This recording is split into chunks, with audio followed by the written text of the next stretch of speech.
Tebboune réélu dans un fauteuil en Algérie, malgré des doutes sur le taux de participation. Beaucoup d'Algériens ont boudé les urnes.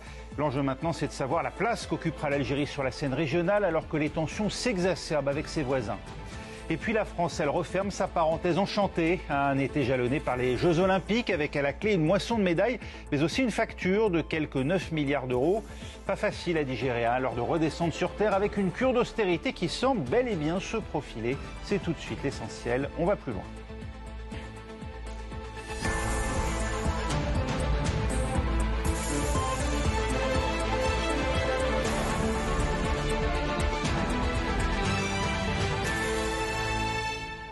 Sans surprise, en Algérie, le président sortant Abdelmadjid Tebboune est réélu à la quasi-totalité des voix, malgré un doute sur le niveau de la participation et d'éventuelles irrégularités.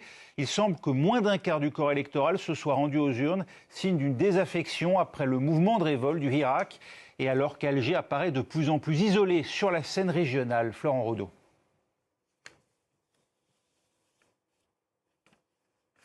Pas d'image de Florent Rodeau, on va en parler dans un instant. Niagalé Bagayoko, la réélection, en tout cas plus que confortable, d'Abdelmadjid Tebboune, va-t-elle le renforcer, lui et l'Algérie, ou au contraire nourrir la suspicion compte tenu des incohérences majeures qu'ont dénoncé dès hier les candidats eux-mêmes et ce qui apparaît comme finalement une très faible participation? Et qu'a reconnu Abdelmadjid lui-même, oui, parmi les trois candidats. Souligner cette incohérence, en effet. Il semble qu'il est quand même très fragilisé par cette faible participation, tout comme il est en effet isolé. Donc à mon avis, non. Et puis le score qu'on qualifierait de soviétique, forcément, qu'il a obtenu, enfin dont il se prévaut en tous les cas, ne contribue pas, à mon avis, à asseoir sa légitimité. Bruno, l'élection et son résultat aussi élevé avec une abstention aussi forte contribue à le légitimer ou pas? Bah non, je pense qu'il a raté son pari d'une certaine manière, puisqu'en fait c'était le principal enjeu de ce scrutin, puisqu'on savait très bien que les deux candidats qui étaient face à lui, en fait, ne faisaient pas le poids, quoi.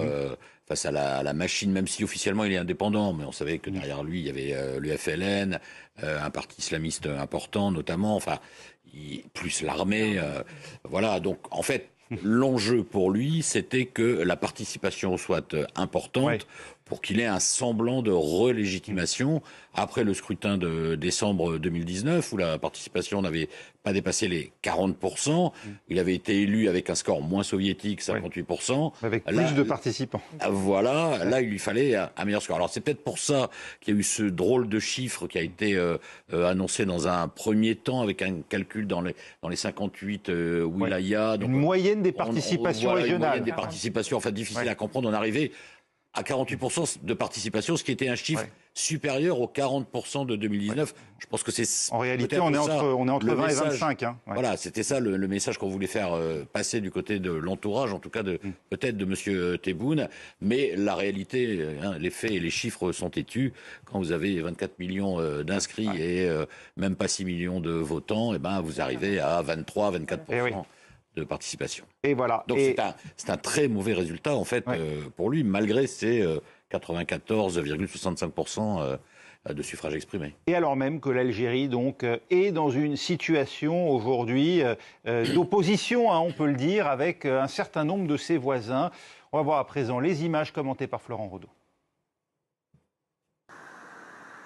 Pendant des décennies, l'Algérie, chantre du non-alignement, pouvait se prévaloir d'un statut dans la région, celui de médiateur des conflits locaux. Mais ça, c'était avant un changement d'air pour le pays, illustré notamment par une annonce, celle du 25 janvier dernier, lorsque le Mali remet en cause l'accord de paix d'Alger, signé en 2015. Pour la première fois, les militaires au pouvoir à Bamako accusent l'Algérie de protéger des rebelles touaregs et arabes vus comme des terroristes par l'armée malienne. Des groupes armés qui infligent pendant l'été une sévère défaite aux forces de Bamako et leurs alliés de Wagner près de la frontière algérienne, une zone où les autorités maliennes répliquent à coups de bombardements effectués par drone. La rupture est alors définitivement actée. Au même moment, la tension monte aussi sur le flanc libyen de l'Algérie. Le 8 août, l'armée nationale du maréchal Khalifa Haftar, l'homme fort de l'Est libyen soutenu par les Émirats arabes unis, fait avancer une colonne vers une ville proche de l'Algérie sous prétexte de sécuriser les frontières.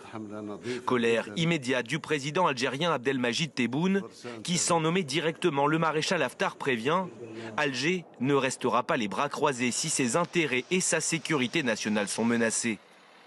Ne pas oublier aussi le Maroc, soutenu depuis mars 2022 par l'Espagne dans le dossier du Sahara occidental, mais aussi depuis fin juillet par l'ancienne puissance coloniale française. Vieux d'un demi-siècle, ce différend n'a cessé de s'envenimer, au point de nourrir une inquiétante course aux armements entre Alger et Rabat. Une triple crise Mali, Libye, Maroc, à laquelle il faut aussi ajouter le Niger, pays de plus en plus sensible aux sirènes des Russes et des Turcs, mais où Alger conserve toujours une forte influence. Ces derniers mois, l'Algérie a aussi fait parler d'elle sur la scène internationale en prenant la défense des Palestiniens de Gaza.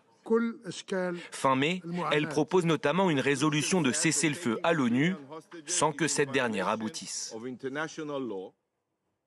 Nigel Bagayoko, des trois crises qu'on vient de voir aux frontières de l'Algérie, laquelle vous apparaît aujourd'hui comme la plus problématique ? À mon avis, elles sont d'essence différentes. Je dirais que, bien entendu, la crise avec le Maroc est traditionnelle. Elle a tendance à s'aggraver dans un contexte d'armement croissant des deux parties. Mais c'est quand même un problème structurel qui paralyse... C'est un des points chauds de la planète, on peut le dire ? Non, ce n'est pas un point chaud, mais c'est un point froid. Et comme on le sait, les conflits froids peuvent se pérenniser et bouleverser, non pas évidemment l'ordre international, mais en tout cas régional. Et on l'a très bien vu, notamment en ce qui concerne cette fameuse organisation sous-régionale africaine, qui est l'Union du Maghreb arabe, qui n'a jamais fonctionné, qui est en état de mort cérébrale en raison de ce conflit du Sahara occidental. Le deuxième, avec la Libye, m'apparaît peut-être